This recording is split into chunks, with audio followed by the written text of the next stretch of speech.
A very warm welcome from the Center for Research and Security Studies with another edition of the Think Tank Talk.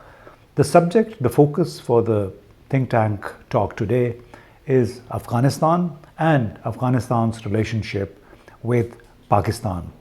To discuss this, we have with us Ambassador Ayaz Wazir.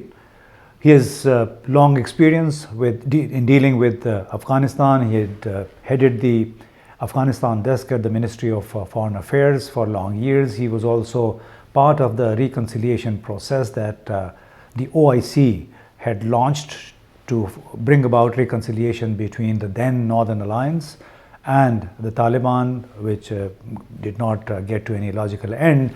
But because of being a Pashtun living in the border area, coming from Waziristan, Ambassador Ayaz Wazir has much deeper insight into the cultural sensitivities, into the politics of Afghanistan than majority of people who have dealt with the issue. So thank you very much. Welcome, Ambassador. Thank you for it. The basic question, what bedevils Afghanistan? What has held it from becoming a normal country for nearly 5 decades now? Well, for all these years, Afghanistan has been at war either with itself or with foreign forces. So I would say that is the main reason that Afghanistan has not behaved or was not in a position to behave as a normal functioning state. This is the first time, I think, in 40 years that the Taliban have a complete control over the whole country. Otherwise, started from the Soviet invasion till the Taliban take over, Afghanistan was never at peace, never under one flag. There always used to be a fight against the Soviet, against the government that the Soviets left, or then against Ashraf Ghani and Hamid Karzai, and between Mujahideen, an internal fight. So all these years, it was not free to think of anything other than fighting. Physical control of the entire territory of Afghanistan, does it really translate into political authority that a government, a regime needs? Well, certainly if you have a control over the whole country, then people take you serious. If not, then obviously your control or your authority is questioned. Like, look at all the rulers of Afghanistan before the present Taliban. Could they travel to certain areas where the war was going on? But now it is under one flag, and I feel it is the responsibility of the Taliban to sort of bring peace in the true sense, and by interacting with the foreign governments and foreign countries. But the problem is that the international community has not recognized. They are, though, traveling from country to country, but there are restrictions on their travels also. So this is, in my opinion, the best opportunity for the world body to look at Afghanistan for its political and economic development. But again and again the question arises, would they be able to accept Afghanistan with the present setup, or they want to change? Yeah, even if the global community, the leading countries don't recognize the current regime, 17 countries, they have set up their missions at Doha in Qatar, the missions to Afghanistan, they call them, and then they have special representatives for Afghanistan.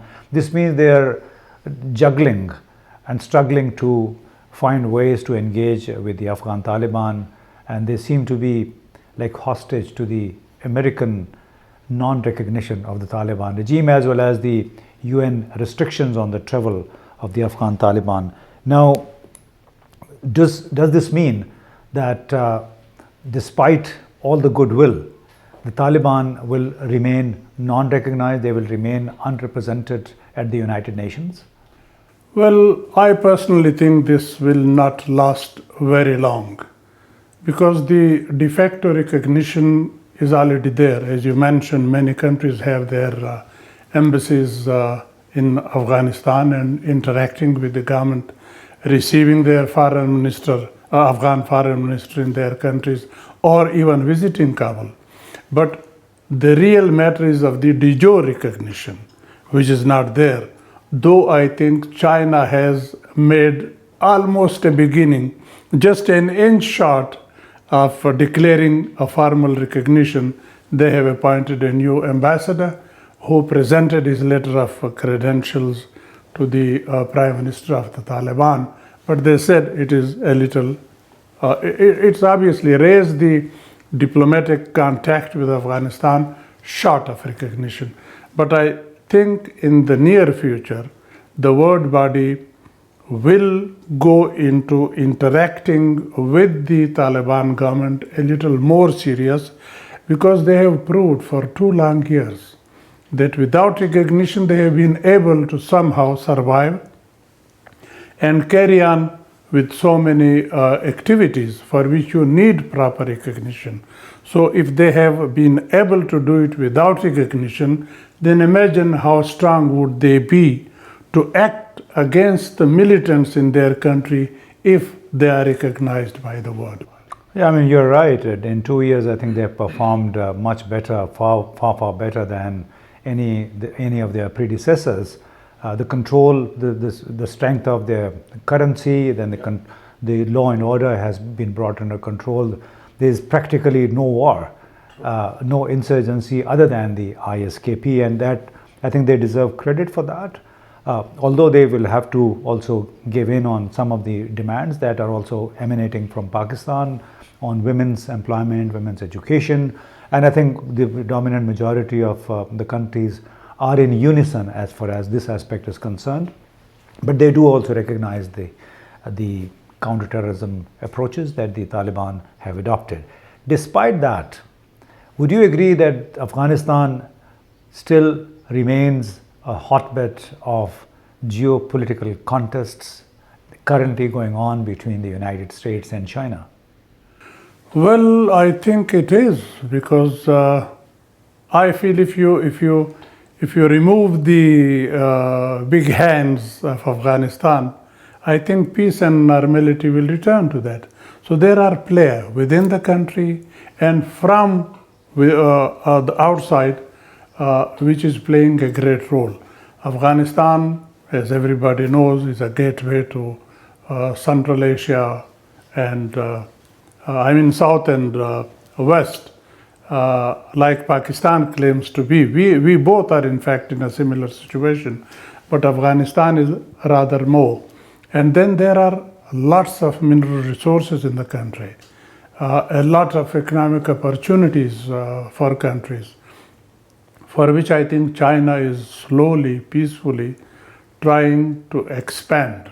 And the present appointment of an ambassador is a proof to that effect.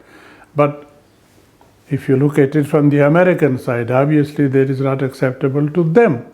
They want to contain China. It's an open story. So is it why this contest is heating up?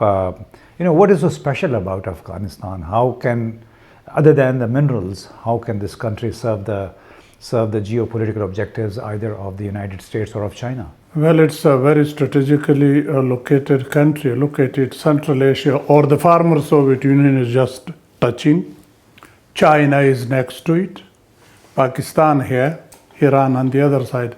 So in my assessment, the link between China, Central Asia and Pakistan is extremely important. They are immediate neighbor of Afghanistan. So whosoever has a control over Afghanistan can easily influence the immediate neighbor, particularly these 3 countries, to refuse easy access to them to Afghanistan for political reasons, for economic reasons, or to create trouble for these countries from within Afghanistan, which unfortunately presently also is existing, but somehow somewhat controlled, I would say, if not totally, somewhat under the umbrella of the Taliban, though the Taliban do not accept. I remember their foreign minister when he was here recently. I don't know if you were in his speech in the strategic studies. where he totally denied the existence of TTP in Afghanistan. He said there are no safe havens. But a week or two thereafter, the Afghan government said it openly that we have shifted some 300 TTP people from the border up to the north to take them away from harming Pakistan. So they have taken an incremental position vis-a-vis the presence of all sort of terrorist groups, whether it's TTP or ETIM or IMU. ISKP remains the common enemy for all. But is the presence of these terrorist groups a reason for intensified Chinese engagement with Afghanistan? Well, maybe one of the reasons because ETIM is there, and that is a threat to China as well. But I was happily surprised to listen to Qibla Ayaz, who was interviewed, I don't know, by you or somebody else. We interviewed him, where he said that Xinjiang has not remained as it was. The Chinese government has done lots of development and has brought that area almost at par with the rest of China. So that is one positive factor, that the grievances of the local people are somewhat addressed. And secondly, this ETIM still can harm, but they have strengthened their security at the border in coordination with the Taliban. But I would just add one thing into the military or militants' existence in Afghanistan. Like generally it is said that the Taliban have committed in Doha with the American that their country would not be used for any action against anyone, including America. Yes, they have, but I feel, this is my assessment of it, the Taliban would have taken action against them either collectively or one after another had they been recognized by the world body as a government of Afghanistan. But now, since they are not recognized, they do not have the moral and material support of those countries. So they are like almost at the mercy of these militants for maintenance of the local law and order. On one, they are not recognized. Secondly, if they start taking action against those militants, then how are they going to maintain law and order in the country? And that's also a fear that these guys may also join the ISKP, the enemy. ISKP, in fact, was established because of these differences. Most of the people you know shifted from TTP to ISKP.